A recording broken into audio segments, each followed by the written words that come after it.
ಕುರಿತಾಗಿ ಅಲ್ಲಿ ರೈತರು ಯಾವ ರೀತಿಯಲ್ಲಿ ಪ್ರತಿಭಟನೆಗೆ ಸಜ್ಜಾಗಿದ್ದಾರೆ ಎಲ್ಲದರ ಕುರಿತಾಗಿ ಇನ್ನಷ್ಟು ಅಪ್ಡೇಟ್ ಪಡ್ಕೊಳ್ಳೋಣ. ನಮ್ಮ ಸಹೋದ್ಯೋಗಿ ರಂಜಿತ್ ಶಿರಿಯಾರ್ ಹಾಗೂ ನಮ್ಮ ಪ್ರತಿನಿಧಿ ಚರಣ್ ಇಬ್ರು ಕೂಡ ಲೈವ್ ಕನೆಕ್ಟ್ ಆಗಿದ್ದಾರೆ. ಕೆಆರ್ಎಸ್ ಬಳಿಯಿಂದ ಆ ಘಟನಾ ಸ್ಥಳದಿಂದ ಪ್ರತಿಭಟನಾ ಸ್ಥಳದಿಂದ ನಮ್ಮ ಜೊತೆ ಕನೆಕ್ಟೆಡ್ ಇದ್ದಾರೆ. Let me go to Ranjit first. Ranjit Shiriyar, ಯಾವ ರೀತಿಯಲ್ಲಿ ಪ್ರತಿಭಟನೆಗೆ ರೈತರು ಸಜ್ಜಾಗಿದ್ದಾರೆ? ರೈತರೆಲ್ಲರೂ ಅಲ್ಲಿಗೆ ಬಂದಿದ್ದಾರೆ. ಈಗ ಛಲವಾದಿ ನಾರಾಯಣ ಸ್ವಾಮಿ, ಬಿವೈ ವಿಜಯೇಂದ್ರ, ಬಿಎಸ್ವೈ ಸೇರಿದಂತೆ ಪ್ರಮುಖ ಮುಖಂಡರುಗಳು ಕೂಡ ಆಗಮಿಸುತ್ತಾರೆ ಅಂತ ಹೇಳಲಾಗಿದೆ. ರೈತರ ಅಳಲು ಆಕ್ರೋಶ ಏನು ರಂಜಿತ್ ಶಿರಿಯಾರ್?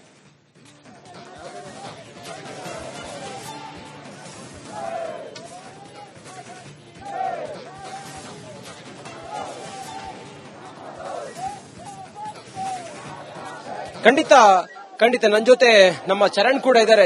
ಶ್ರೀಲಕ್ಷ್ಮಿ, ನೋಡಿ, ಬಹಳ ಸ್ಪಷ್ಟವಾಗಿ ಹೇಳೋದು, ನಮಗೆ ಕುಡಿಯೋದಕ್ಕೂ ಕೂಡ ನೀರಿಲ್ಲದಂತಹ ಸ್ಥಿತಿ ಇರುವಾಗ ನಾವು ಹೇಗೆ ತಮಿಳುನಾಡಿಗೆ ನೀರು ಕೊಡ್ಲಿಕ್ಕೆ ಸಾಧ್ಯ ಅನ್ನೋದು ರೈತರೆಲ್ಲರ ಬೇಡಿಕೆ ಆಗಿದೆ. ನೀರು ಕೊಡ್ಲೇಬಾರದು, ಸರ್ಕಾರ ಇದಕ್ಕೆ ಬಹಳ ಸ್ಟ್ರಿಕ್ಟ್ ಆಗಿ ತಮಿಳುನಾಡು ಸರ್ಕಾರ ಏನೇ ಮಾಡಿದ್ರು ಕೂಡ ನೀರು ಕೊಡಬಾರದು ಅನ್ನೋದು. ಆ ನಿಟ್ಟಿನಲ್ಲಿ ಇವತ್ತಿನ ಹೋರಾಟ ಇದೆಯಲ್ಲ ಮತ್ತೊಂದು ಸ್ವರೂಪವನ್ನು ಪಡೆದುಕೊಳ್ತಾ ಇದೆ. ಬಿಜೆಪಿಯ ನಾಯಕರುಗಳು ಇಲ್ಲಿದ್ದಾರೆ ನೋಡಿ, ಬಂದೋಬಸ್ತೊಂದಿಗೆ, ಬಿಗಿ ಬಂದೋಬಸ್ತೊಂದಿಗೆ ಪ್ರತಿಭಟನೆ ನಡೀತಾ ಇದೆ. ಆ ದೃಶ್ಯವನ್ನು ನಿಮಗೆ ತೋರಿಸುವಂತ ಪ್ರಯತ್ನ ಮಾಡ್ತೀನಿ, ಮತ್ತೆ ಪ್ರತಿಭಟನಾಕಾರರನ್ನ ಮಾತಾಡಿಸುವಂತ ಪ್ರಯತ್ನ ಕೂಡ ನಾನು ಮಾಡ್ತಾ ಹೋಗ್ತೀನಿ.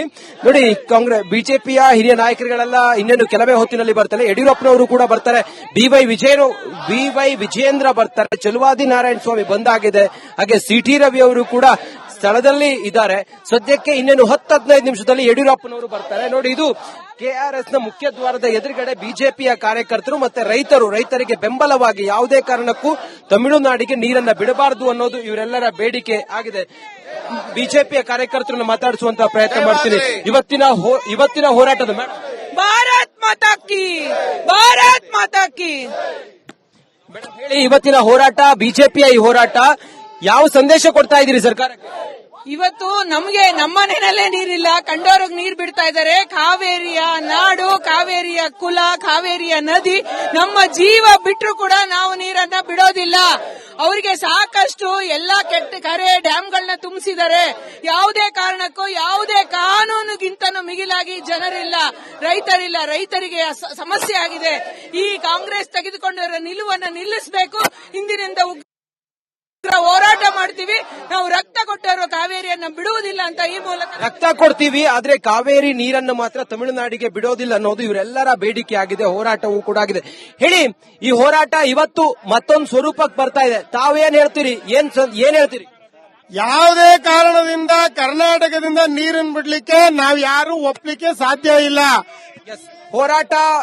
ಹೋರಾಟದ ತೀವ್ರತೆ ತಾವು ಗಮನಿಸ್ತಾ ಇದ್ದೀರಿ. ಪ್ರತಿಭಟನಾಕಾರರು ಕೆಆರ್ಎಸ್ ನ ಮುಖ್ಯ ದ್ವಾರದ ಮುಂಭಾಗದಲ್ಲಿ ಕುಳಿತುಕೊಂಡು ಸರ್ಕಾರಕ್ಕೆ ಧಿಕ್ಕಾರವನ್ನ ಹೇಳ್ತಾ ಇದ್ದಾರೆ. ಆ ಮೂಲಕ ಯಾವುದೇ ಸಂದರ್ಭದಲ್ಲೂ ಕೂಡ ನಾವು ನೀರು ಕೊಡುವುದೇ ಇಲ್ಲ ಅನ್ನೋದನ್ನ ಹೇಳ್ತಾ ಇದ್ದಾರೆ. ಬಿಜೆಪಿಯ ಕಾರ್ಯಕರ್ತರು ಇದ್ದಾರೆ, ಅವರನ್ನ ಮಾತಾಡಿಸುವಂತ ಪ್ರಯತ್ನ ಮಾಡ್ತೀನಿ. ಹಾಗೆ ರೈತರು ಕೂಡ ಇದ್ದಾರೆ. ಹೇಳಿ, ಈಗ ಕುಡಿಯೋದಕ್ಕೂ ನೀರಿಲ್ಲ ಅಂತ ಸಂದರ್ಭದಲ್ಲಿ ನಾವು ತಮಿಳುನಾಡಿಗೆ ನೀರು ಬಿಡ್ಲಿಕ್ಕೆ ಸಾಧ್ಯ? ಸರ್, ನಾವು ಪ್ರಾಣ ಕೊಟ್ಟವು ನೀರು ಕೊಡಲ್ಲ, ಪ್ರಾಣ ಕೊಟ್ಟವು ನೀರು ಕೊಡಲ್ಲ. ಇಲ್ಲಿ ದನಗಳಿಗೆ ನೀರಿಲ್ಲ. ಕಾವೇರಿ ನೀರಿಗೆ ಎಷ್ಟು ಅನಕಾರ ಆಗಿದೆ ಅಂದ್ರೆ, ನೀರಿಗೆ ಚೋರ್ಗೆ ಹೊರಗಡೆ ಹಳ್ಳಿಗೆ ಹೋಗಿ ಬೋರ್ ಇರೋರ್ಗೆ ಬೋರ್ ಹೊರ್ತದ ಅಮ್ಮೆ ಅಂತ ಕೊಡಿ ಅಣ್ಣ ಅಂತ ಹೋಗಿ ಅವ್ರ ನೀರು ಬಿಡಿಸ್ಕೊತಾ ಇದೀವಿ. ನಾವು ನೀರು ಕುಡಿಯಕ್ ತಗೋತಾ ಇದೀವಿ. ನಮ್ಮ ನೀರು ಬೇರೆ ಇದಕ್ಕೆ ನಾವು ಕೊಡಲ್ಲ. ನಮಗ್ ರೊಕ್ಕ ಕೊಟ್ಟವು ಕಾವೇರಿ ನೀರು ಬಿಡಲ್ಲ. ಇದೇ ಸಂದೇಶ ಬಿಜೆಪಿಯವರೆಲ್ಲ ಒಟ್ಟು ಎಲ್ಲಕ್ಕೂ ಡೆಲ್ಲಿಗೆ ಹೋಗಿ ಸ್ಟ್ರೈಕ್ ಮಾಡಕ್ಕಾದೆ. ಇಲ್ಲಿ ಕಾವೇರಿ ನೀರಿಗೆ ಸ್ಟ್ರೈಕ್ ಮಾಡಕ್ಕಲ್ಲ, ರಾಜೀನಾಮೆ ಕೊಡ ಮರಿ ನೀನು ಅಲ್ಲೆಲ್ಲ ಕೊಡೋದು. ರಾಜೀನಾಮೆ ಕೊಟ್ಬಿಟ್ಟು ಕಾವೇರಿ ನೀರು ಬಿಡೋದು ಆಗ ಒಪ್ಕೊತೀನಿ. ನೀನು ಕರ್ನಾಟಕದ ಮುಖ್ಯಮಂತ್ರಿ, ಬೇರೆ ಮುಖ್ಯಮಂತ್ರಿ ಅಲ್ಲ, ನಮ್ಮ ಕರ್ನಾಟಕದ ಮುಖ್ಯಮಂತ್ರಿ. ನೀವು ನಮ್ಮ ಕಾವೇರಿ ನೀರದ ಬಿಟ್ಟು ನಾವು ಬೋರ್ಗಲ್ ನೀರು ತಗೋತಾ ಇದೀವಿ. ಅವ್ರ ಜನಗಳಿಗೆ ನೀರು ಕೊಡ್ತೀನಿ, ಬೇರೆಯವ್ರಿಗಲ್ಲ. ನೀನ್ ಎದುರ್ಕೊಂಡೇನಾರ ಅವ್ರು ಕೊಟ್ಟ ನೀರು ರಾಜೀನಾಮೆ ಕೊಟ್ಬಿಟ್ಟು ನೀರ ಒಂದು ತೊಟ್ಟು ನೀರು ಇವತ್ತಿಂದ ಬಿಡக்கூಡ್ದು. ಶಿವಕುಮಾರ್ ಹೇಳಿದ್ದಾರೆ, ನಾವು ನೀರು ಕೊಡೋದಿಲ್ಲ, ಕೊಡೋಕ್ ನಮ್ಮ ಹತ್ರ ನೀರು ಇಲ್ಲ ಅದಂತೆ ನಾವು ಸ್ಟ್ರೈಕ್ ಮಾಡ್ತಾ ಇರೋದು. ಆಮೇಲೆ ಯಾರು ಸಚಿವ ಆಗೋರೆ ಆ ಸಚಿವರು ಈಗಲೇ ಖಂಡಿತಾರೆ ಕೋರ್ಟ್ಗೆ ಹೋಗಿ, ಹೈಕೋರ್ಟ್ಗೆ ಹೋಗಿ ಮಿನಿಸ್ಟರ್ ಕೋರ್ಟ್ಗೆ ಹೋಗಿ. ನಮ್ಗೆ ಪದೇ ಯಾಕೆ ಕರ್ನಾಟಕಕ್ಕೆ ಅನ್ಯಾಯ ಆಗ್ತಾ ಇದೆ? ನೀರಿಲ್ಲ ಅಂತ ಗೊತ್ತಿದ್ರು ಕೂಡ, ವಾಸ್ತವ ಹಿಂಗಿದ್ರು ಕೂಡ ಯಾಕೆ ಟ್ರಿಬ್ಯುನಲ್ ನಲ್ಲಿ ನಮ್ಗೆ ಹಿನ್ನಡೆ ಆಗ್ತಿರೋದಕ್ಕೆ ಕಾರಣ ಏನು?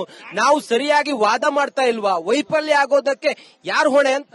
ಸರ್, ಇದು ಇವರು ಮುಖ್ಯಮಂತ್ರಿ ಆಕೆ ಸಚಿವತನ ಆಕೆ 2 ತಿಂಗಳು ಅವರು ಆದೇಶ ಕಳಿಸವ್ರೆ. 2 ತಿಂಗಳಿಂದ ಬರೀ ಮುಖ್ಯಮಂತ್ರಿ ಕೊಟ್ರು ಹೊತ್ತು ಸಚಿವ ಕೊಟ್ರು ಹೊರತು ಇಲ್ಲಿಂದ ತಗೊಂಡೋಗಿ ಕೋರ್ಟ್ ಮುಖಾಂತರ ಈ ತರ ಆಯ್ತಾ ಇದೆ. ಆಗ್ತಿದ್ರು ಡೆಲ್ಲಿಗೆ ಹೋಗಿ ಕೂತಿದಾರಲ್ಲ. ಡೆಲ್ಲಿಗೆ ಅಂದ್ರೆ ಇದ್ ಮಾಡ್ಬೇಕು, ಸಚಿವತನ ಬೇಕಲ್ಲ ಅವ್ರಿಗೆ, ಇಲ್ಲಿ ಬೇಕಾಗಿಲ್ಲ ಅವ್ರಿಗೆ, ಕನ್ನಡ ಜನ ಬೇಕಾಗಿಲ್ಲ. ಅವ್ರು ದುಡ್ಡು ಬಾಚ್ಕೊಳಕ್ಕೆ ಸಚಿವತನ ಆಕೆ ಡೆಲ್ಲಿಗೆ ಹೋಗಿ ಕೂತವ್ರೆ. ರಾಜ ಇರೋ ಅವನ ಗಾಂಧಿ ಇವತ್ತು ಹೇಳ್ತಾರಲ್ಲ ಅವನೊಂದು ಹೇಳ್ದಿ ಬುಡದಿಲ್ಲ ನೀರು ಅಂತ ಹೇಳಿ ನೋಡಿ ತಾಕತ್ತಿಲ್ಲ ಅವನು. ಅಲ್ಲೆಲ್ಲ ಹೋಗಿ ಸ್ಟ್ರೈಕ್ ಮಾಡ್ತಾರಲ್ಲ ಡೆಲ್ಲಿಲಿ, ಇಲ್ಲಿ ಬಂದು ಕೂತ್ಕೊಂಡು ಮಾತಾಡ್ಲಿ ಒಪ್ಕೊತೀನಿ ಗಂಡ ಮಗ ಅವನು ಅಂತ. ಇಲ್ಲ ಅಂದ್ರೆ ಏನ್ ಮಾಡಕ್ಕಿಲ್ಲ ಅವನು. ಕನ್ನಡ ಜನ ಸಾಯಿಸ್ಬಿಟ್ಟು ಅವ್ರನ್ನ ಬದುಕಿರೋದ. ಅವ್ರಿಗೆ ನೀರಿಲ್ಲ ಅವ್ರೆ ಕೇಳಿ ನಮ್ ಬೇಡ ಅನ್ನಕ್ಕಿಲ್ಲ. ನಮ್ಗೆ ಕುಡಿಯಕ್ ನೀರಿಲ್ಲ, ಜನಗಳಿಗೆ ನೀರು ಕುಡ್ಸಕ್ ತಾಕತ್ತಿಲ್ಲ ನಮ್ಗೆ. ಹೆಂಗ್ ಕೊಡೋದು ನಾವಿಲ್ಲಿ? ನಾವು ಈ ರಕ್ತ ಕೊಟ್ಟವ ನೀರನ್ನು ಬಿಡಲ್ಲ. ಈಗ ಬಿಜೆಪಿ ಅವರು ನಿಮ್ ಜೊತೆ ಸೇರ್ಕೊಂಡಿದ್ದಾರೆ, ರೈತರ ಜೊತೆಗೆ ಕನ್ನಡ ಪರ ಸಂಘ. ಈ ಹೋರಾಟ ಯಾವ ಸ್ವರೂಪಕ್ಕೆ ಹೋಗುತ್ತೆ ಸರ್? ಇದನ್ನು ಏನಾರು ನೀರ ಬಿಟ್ರೆ 1ನೇ ತಾರೀಕಿಂದ 15ನೇ ತಾರೀಕು ಬುಡಿ ಅಂತ ಹೇಳವ್ರೆ. ಅವರು ಈ ಕೊಡ್ಕೊತೀನಿ ಈ ಕೊಡ್ಕೊತೀನಿ, ಅದ್ ಯಾರೋ IAS ಕೂತ್ಕೊಂಡು ಅಲ್ಲಿ ಕೂತ್ಕೊಂಡು ಡೆಲ್ಲಿಲೆಲ್ಲ ಮಾಡೋದು. ಬರಬೇಕು ಸರ್ವೆ ಮಾಡಕ್ಕೆ ತಾಕತ್ತಿರೋಲ್ಲ, ಅಲ್ಲೆಲ್ಲ ಮಾತಾಡೋದು. ಇದು ಕಾವೇರಿ ನೀರು ಎಲ್ಲೆಲ್ಲದೆ ಇದ್ ಮಾಡ್ಬೇಕು. ಅವರು ಎಲ್ಲಿ ಬರಗಾಲ ಬಂದಿದೆ, ಬರಗಾಲಕ್ಕೋಸ್ಕರ ಇಲ್ಲ. ಇಷ್ಟ ದಿನ ಆಗದೆ ಏನ್ ಮಾಡ್ತಾರೆ DK ಶಿವಕುಮಾರ್? ಬರಗಾಲ ಹಾಕ್ಬಿಟ್ಟಿಲ್ಲ. ಬರಗಾಲ ಮಾಡಕ್ ನಿಂಗೆ ತಾಕತ್ತಿಲ್ವಾ? ಹೇಳಿ, ಇವತ್ತು ಬಿಜೆಪಿ ಹೋರಾಟ ಯಾರ್ಯಾರು ಬರ್ತಾ ಇದ್ದಾರೆ, ಎಷ್ಟೊತ್ತಿಗೆ ಆರಂಭ ಆಗುತ್ತೆ, ರೂಪುರೇಷೆಗಳೆಲ್ಲ ಏನು? ಇವತ್ತಿನಿಂದ ಬಿಜೆಪಿ ಈ ಕಾವೇರಿಗೆ ಅನ್ಯಾಯ, ಕರ್ನಾಟಕಕ್ಕೆ ಅನ್ಯಾಯ ಆಗ್ತಿದೆಯಲ್ಲ, ಇದನ್ನ ಹೇಗೆ ಎಷ್ಟು ಗಟ್ಟಿಯಾಗಿ ನಿಲ್ತಾರೆ?